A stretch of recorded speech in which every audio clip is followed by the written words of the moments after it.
प्रत्येक समाज में आधिपत्य को ही प्रेम समझा जाता है। वे ऐसा मानते हैं कि अधिकार जमाना ही प्रेम करना है, जबकि वास्तविकता कुछ और है। वास्तविकता यह है कि जहां जहां आधिपत्य है वहां वहां कभी भी प्रेम नहीं हो सकता। और इसी कारण हर एक समाज प्रेम से अछूता है। दरअसल आधिपत्य प्रेम का विपरीत है। अगर आधिपत्य जमी है तो प्रेम आसमां है। और प्रत्येक समाज हजारों सालों से इसी भूल में जी रहा है। अधिकार जमाने को ही प्रेम समझने के कारण समाज से प्रेम लुप्त हो गया है। और जहां प्रेम लुप्त हो जाता है वहां लोभ होता है, लालच जन्म लेता है, भेदभाव फैलता है, हिंसा बढ़ती है, अहंकार फलता है और मानवता क्षीण हो जाती है। तुम्हारे दुख का कारण कुछ और नहीं है बल्कि आधिपत्य ही है, अधिकार जमाना ही है। इसीलिए तो तुम्हारे घर में अगर किसी की मौत हो जाए तो तुम इतना दुखी हो जाते हो, इतना दुख का पहाड़ तुम पर टूट जाता है कि तुम होश खो बैठते हो। ना तुम्हें खाने का पता, ना तुम्हें पहनने का पता, तुम्हें किसी चीज का पता नहीं। और अगर ऐसे ही कोई मौत पड़ोस के घर में हो जाए तो तुम्हें कोई ज्यादा दुख नहीं होता, वहां तो तुम्हें दुख का भी दिखावा करना पड़ता है। मैं अक्सर देखता था बचपन में कि अगर किसी पड़ोसी के घर किसी की मृत्यु हो गई तो घर के सदस्य जाते हैं और घर की जो महिलाएं हैं वो पल्लू करके जाती हैं ताकि वहां के लोगों को मालूम न चल जाए कि ये दुख दुख नहीं है, ये दुख तो ऊपर ऊपर का दुख है। इसलिए वो अपने कपड़ों को ठीक ठाक से करके जाते हैं। वरना जहां दुख है वहां काहे की फिक्र कपड़ों की। तुम देखो, जब तुम्हारे घर में किसी की मृत्यु होती है तो तुम्हें ख्याल नहीं आता कि बाल किस ओर जा रहे हैं, बाल ठीक हैं या बिगड़ चुके हैं, कपड़ा कैसा है, शरीर पर तरीके से है या फिर अस्त व्यस्त है, कोई फिक्र नहीं है क्योंकि तुम दुख में डूबे पड़े हो। तो तुम्हें तुम्हारे घर के सदस्य की मृत्यु पर दुख इसलिए होता है क्योंकि तुम्हारा या उसका तुम पर कोई ना कोई किसी न किसी प्रकार का अधिकार जमा होता है। और जो पड़ोसी है उससे तुम्हारा कोई अधिकार नहीं, उसका तुम पर कोई अधिकार नहीं, इसलिए वहां दुख नहीं। अभी कुछ समय पहले दिल्ली से एक पुलिस अधिकारी थे, तो उन्होंने फोन किया और उन्होंने कहा कि मेरे घर के जस्ट बाहर एक सहतूत का पेड़ है और उस पर इस समय बहुत भरकर फल लगा हुआ है। लेकिन जब मैं सुबह सुबह उठता हूं और देखता हूं कि वहां आस पड़ोस के जो बच्चे हैं वो पेड़ पर लटक रहे हैं और उन फलों को खा रहे हैं तो मुझे बहुत दुख होता है। मैं क्या करूं, कैसे करूं? मैंने काफी बच्चों को रोका, डांटा, समझाया, लेकिन मैं परेशान हो गया। अब मैंने जब उनसे बात की तो मैंने यही उनको कहा कि जो दुख है वो सहतूत के पेड़ से नहीं है कि बच्चे उसका नाश कर रहे हैं, उसको तोड़ रहे हैं। इस सहतूत में कोई दुख नहीं छिपा हुआ, सहतूत में तो केवल मीठा रस छिपा हुआ है, दुख तो कहीं और है।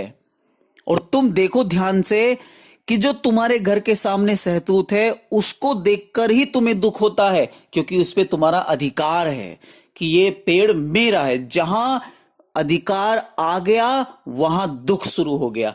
ऐसे हजारों पेड़ रास्ते पर होंगे लेकिन उन महाशय को किसी पेड़ को देखकर इतना दुख नहीं होता। क्यों? क्योंकि उन पेड़ों से उनका कोई लेना देना नहीं है। बात सहतूत की नहीं है। इस तरह के हजारों सहतूत हमारे जीवन में हैं। एक पत्नी, गाड़ी, फोन, ये वो, घर, न जाने क्या क्या, सभी चीजों को लेकर के हम अधिकार जमाते हैं। इसी कारण हमारे जीवन में दुख है, केवल और केवल इसी कारण है। तो समाज सदियों से यही सिखाता आता है कि प्रेम का मतलब है अधिकार जमाना। इसलिए तुम कभी ख्याल करके देखो, जब तुम्हें कोई चीज पसंद आती है तो पसंद आने के साथ साथ तुरंत मन में एक ख्याल और आ जाता है कि इस पर जल्दी से जल्दी अधिकार जमा लूं, जल्दी से जल्दी से अपना बना लूं। उदाहरण के तौर पर अगर आप बाजार गए, बाजार में आपने देखा कि एक पक्षी, एक तोता वहां मौजूद है, तो तुमने तोते को पसंद किया, मन में एक इच्छा जगी कि तोता बहुत अच्छा है, तोता प्यारा है, चाह पैदा हो गई तोते के लिए। लेकिन समाज ने तुम्हें सिखाया है कि प्रेम का मतलब है अधिकार जमा लेना, प्रेम का मतलब है कि हासिल कर लेना, और तुरंत तुम्हारे मन में ख्याल आया कि इस तोते को खरीद लूं। और जब तक तुम नहीं खरीदते तो मन संतुष्ट नहीं होता, मन यह स्वीकार नहीं करता कि तुम्हें प्रेम है। तुमने कुत्तों को देखा, उनसे प्रेम हुआ, छोटे छोटे पिल्लों से प्रेम हुआ, तुम उनको खरीद के ले आए, तुमने उनको अपने घर में गुलाम बना लिया और तुमने कह दिया कि ये पिल्ला, ये कुत्ता अब मेरा है। तुमने अधिकार जमा दिया। ठीक ऐसे ही तुमने कोई चीज देखी, कोई लड़की देखी, उससे प्रेम हो गया, कोई लड़का देखा, उससे प्रेम हो गया। प्रेम बाद में हुआ, पहले अधिकार जमाने का ख्याल मन में आ गया। समाज को केवल प्रेम अधिकार में ही नजर आता है, इसीलिए समाज कभी भी कृष्ण और राधा के प्रेम को स्वीकार नहीं कर पाते। क्यों? क्योंकि समाज कहता है कि यह प्रेम काहे का, जब कृष्ण का राधा पर कोई अधिकार ही नहीं जमा, वो पत्नी ही नहीं बनी, तो फिर ये प्रेम ही नहीं है, ये अधूरा प्रेम है। लेकिन हकीकत में राधा और कृष्ण का प्रेम ही वास्तविक प्रेम था। प्रेम अपने आप में पूर्ण होता है, वहां अधिकार की जरूरत नहीं होती है। लेकिन हमको बचपन से सिखलाया जाता है कि प्रेम मतलब अधिकार जमा लेना। प्रेम का मतलब अधिकार नहीं है। हमने प्रेम का मतलब अधिकार जमा लिया है, ऐसा हमने सीख लिया है, इसीलिए हम प्रेम से दूर हैं। और हमारे जीवन में प्रेम नहीं है, इसीलिए दुख है। हमारे जीवन में प्रेम नहीं है, इसीलिए असंतुष्टि है। हमारे जीवन में प्रेम नहीं है, इसीलिए बेचैनी है। प्रेम का मतलब तो होता है मुक्ति। जहां मुक्ति नहीं है, जहां आजादी नहीं है, वहां प्रेम नहीं हो सकता। जहां अधिकार जमाना है, वहां कभी भी प्रेम नहीं हो सकता। प्रकृति का प्रेम अधिकार जमाने से दूर है, इसीलिए प्रकृति का प्रेम शुद्ध है। प्रकृति का प्रेम आपके लिए कोई जाति के लिए नहीं है, कोई धर्म के लिए नहीं है। कभी आपने नहीं देखा होगा कि सूर्य की किरणें केवल और केवल गरीब पर पड़ रही हैं, कि सूर्य कहता हो कि केवल केवल गरीब मेरे अपने, अमीर मेरे अपने नहीं। सूर्य के लिए कोई अपना पराया है ही नहीं। वहां अपने पराये की बात ही नहीं है, वहां अधिकार जमाने की बात ही नहीं है। तो अगर तुम वास्तव में प्रेम को समझना चाहते हो, प्रेम को जीना चाहते हो, तो तुम्हें प्रेम से अधिकार नाम का शब्द निकालकर बाहर फेंकना होगा। अगर तुम वास्तव में किसी पक्षी को प्रेम करते हो, तुम अगर वास्तव में किसी पक्षी के प्रेम में हो, तो तुम उस पक्षी को खुला छोड़ दोगे। अधिकार जमाकर उसे पिंजरे में बंद करके नहीं लाओगे। अधिकार का मतलब अधिकार के आधार पर पैदा हुआ प्रेम प्रेम नहीं है, केवल और केवल अपनी मन की संतुष्टि है।